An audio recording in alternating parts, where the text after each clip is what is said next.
کرتے پیجامے میں یہ بھی اٹکے ہوئے ہیں بھائی. ایمان کدھر ہے؟ ایمان کدھر ہے؟ اگر ایمان مضبوط ہوتا تو مسلمان یہ نہ کہتا کہ مولانا جھوٹ بولے بغیر کاروبار نہیں چلتا. یہ مومن کی بولی تھوڑی ہے، یہ تو منافقوں کی بولی ہے. اس لیے کہ اللہ نے جس کو حرام قرار دیا ہے اس کے بغیر تو سب کچھ چل رہا ہے. آپ سے پوچھنا چاہتا ہوں، ڈاکٹر کہہ دے کہ اس کے بغیر کام چل جائے گا تو کام چلا لیتے، اور اللہ کہہ دے کہ اس کے بغیر کام چلاؤ تو کہتے ہیں کام نہیں چلتا. تو مومنوں کے معاذ اللہ منافق. میں آپ کو گالی دینے نہیں آیا، لیکن میں تو یہی کہتا ہوں نا کہ اللہ فرماتا ان کی طرح ایمان لاؤ. کیسے؟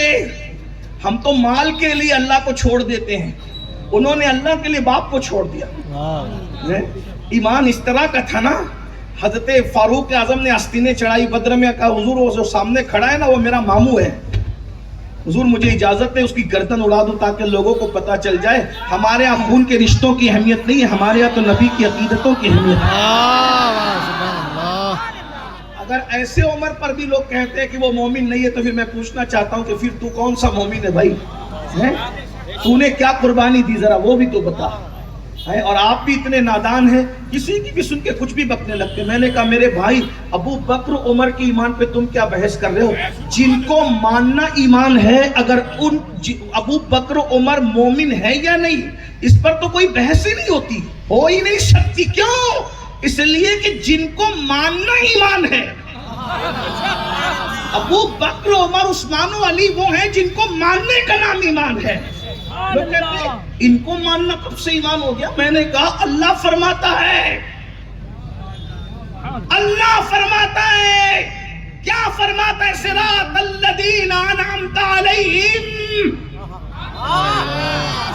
صراط مستقیم وہ ہے اللہ کا راستہ، وہ ہے جن بندوں پر اللہ نے انعام کیا. تو کن پہ انعام کیا؟ انعم اللہ علیہم من النبیین، جن پر انعام کیا وہ نبیین ہیں. اس پر معاملہ ختم نہیں کیا، پھر میں بس صدیقین. اللہ کا راستہ صرف نبیوں کے راستے پہ چلنے کا نام نہیں ہے، ساتھ میں اللہ نے نبیوں کے ساتھ صدیقین کو بھی شامل کیا. صدیقین والشہداء، شہید لوگ، والصالحین، اور اللہ کے اولیاء. چار لوگوں کے راستے پہ چلنے کا نام ہے صراط مستقیم. تو یہ جو صدیقین جتنے بھی دنیا میں ہوئے نا صدیقین، آدم علیہ السلام کے زمانے سے لے کے امام مہدی کے زمانے تک جتنے صدیقین ہیں وہ سارے صدیقین کے سردار کو ابو بکر صدیق کہتے ہیں. سبحان اللہ، سبحان اللہ. سمجھ میں آئی؟ صدیقین میں پہلے نمبر پر یہ صدیق ہے. اس کے بعد والشہداء، شہیدوں کا راستہ. تو جتنے کائنات کے اندر شہید ہوئے، شہید جتنے کائنات میں شہید ہوئے ہیں ان میں سب سے زیادہ کثرت سے جو خاندان کی شہادت قبول کی گئی اس کو علی ابن ابو طالب کا خاندان کہتے ہیں. والصالحین، اور نیکوں میں تو پھر سبھی ہیں. اب میں کہتا ہوں اس خاندان سے بڑا نیک کس کا خاندان ہوگا؟ جس خاندان میں صالحین کی حیثیت سے پہلے نمبر پر حسن ہے اور آخری نمبر پر امام محمد مہدی ہے. تو یہ اللہ کا راستہ یہ ہے. اس لیے لوگ جو ہے وہ ایمان کی طرف آ ہی نہیں سکتے. لوگوں کو مغالطہ ہو رہا ہے، کہتے ہیں کہ ان کو کیسے مانے؟ ہم نے کہا ایمان اس طرح لاؤ. یہ تو میں نے صدیق اکبر کا ذکر کیا، ایک بات ایمان کیا ہے تو ایک بات اور عرض کر دوں، مولائے کائنات کی بات بھی کر دوں، کیونکہ ہم صحابہ اور اہل بیت مشہور سی بات ہے. سرکار مولائے کائنات سے کسی نے پوچھا آپ ہر رات بے چین رہتے ہیں، داڑھی پکڑ پکڑ کر روتے ہیں، آپ کبھی سکون سے سوتے بھی ہیں؟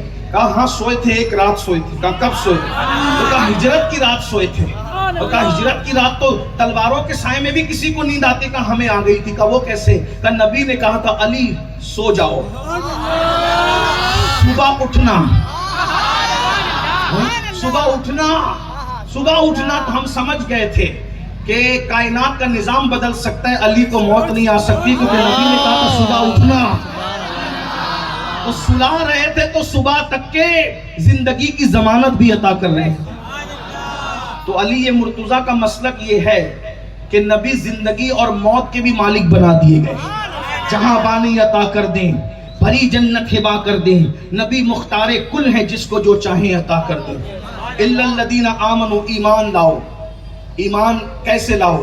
آمنوا کما آمن الناس، صحابہ کی طرح ایمان لاؤ۔ اب جن کا ایمان جو صحابہ ہی کو نہیں مانتے، میں کسی کا نام نہیں لے رہا ہوں، قرآن پڑھ رہا ہوں، جو صحابہ ہی کو نہیں مانتے تو ان کا ایمان کدھر ہے؟ ان کا ایمان کدھر ہے بھائی؟ تو صحابہ کرام کی طرح ایمان کیسے لائیں گے؟ اچھا یہ بھی ایک مسئلہ ہے، میں تو دونوں طرف کی پارٹیوں کا خیال کرتے بات کرتا ہوں، لیکن ایک بات یہ بتاؤں، آخر کیا بات تھی عبداللہ ابن ابی کے ایمان میں اور صدیق اکبر کے ایمان میں کہ اللہ نے کہا تیرا ایمان قبول نہیں کروں گا، بلکہ کہا وَمِنَ النَّاسِ مَن يَقُولُ آمَنَّا بِاللَّهِ وَبِالْيَوْمِ الْآخِرِ وَمَا هُم بِمُؤْمِنِينَ۔ اللہ نے قرآن کی آیت میں قرآن کی آیتیں پڑھ رہا ہوں، کیا فرمایا؟ وَمِنَ النَّاسِ مَن يَقُولُ آمَنَّا بِاللَّهِ، اور کچھ لوگ ہیں جو کہتے ہیں آمنا باللہ، ہم اللہ پہ ایمان لائے۔ توجہ ہے بھاؤ نگر والوں آپ کی؟ ہاں جب تھک جانا تو چپ ہونا، میں سمجھ جاؤں گا کہ مجھے بھی چپ ہو جانا ہے، کوئی بات نہیں ہے۔ اور یہ کوئی مشاعرہ نہیں ہے کہ زبردستی میں کہوں بولو سبحان اللہ، نہیں، یہ تو عشق کی بات ہے، محفل عشق ہے، کوئی بات نہیں ہے۔ لیکن جب آپ کہیں گے کہ بس ہم تھک گئے اور چپ ہو جائے تو میں نے بھی خاموش ہونا، اس کی وجہ یہ ہے کہ مومن اکبر باپو میرے بھائی ہیں، میں کوئی طے کر کے نہیں آیا ہوں کہ 1 گھنٹہ بولوں گا تو اتنا ہوگا، ایسا نہیں ہے۔ جب آپ نہیں بولیں گے تو میں بھی چپ ہو جاؤں گا، کیونکہ میں 10 منٹ بول کے بھی ختم کر سکتا ہوں، اور پھر 2.5 یا 3 گھنٹے بھی آپ کو بٹھا کے رکھا جا سکتا ہے۔ آپ کی اپنی طبیعت ہے، آپ کی اپنی طبیعت ہے۔ بہرحال تو عرض کیا کر رہا تھا، قرآن کہتا ہے وَمِنَ النَّاسِ مَن يَقُولُ آمَنَّا بِاللَّهِ، لوگ کہتے ہیں، اللہ بھی کیا شان سے باتیں کرتا ہے نا، لوگ کہتے ہیں، کچھ لوگ کہتے ہیں وَمِنَ النَّاسِ مَن يَقُولُ آمَنَّا بِاللَّهِ، کچھ لوگ کہتے ہیں ہم اللہ پہ ایمان لائے، وَبِالْيَوْمِ الْآخِرِ، اور آخرت پہ ایمان لائے۔ بولو نصاب پورا ہوا کہ نہیں ہوا؟ اللہ پہ بھی ایمان لایا، آخرت پہ ایمان لایا، تو بچا کیا ہے؟ اللہ کہتا ہے وَمَا هُم بِمُؤْمِنِينَ، وہ مومن نہیں ہے، کیوں؟ وَإِذَا قِيلَ لَهُمْ آمِنُوا كَمَا آمَنَ النَّاسِ، ایسے اللہ پر اور آخرت کو مان کر کوئی مومن نہیں ہوگا۔ کب تک؟ جب تک میرے حبیب کے صحابہ کی طرح ایمان نہ لاؤ، ہم تمہیں مومن نہیں مانیں گے۔ تو آخر کیا چیز تھی کہ کیا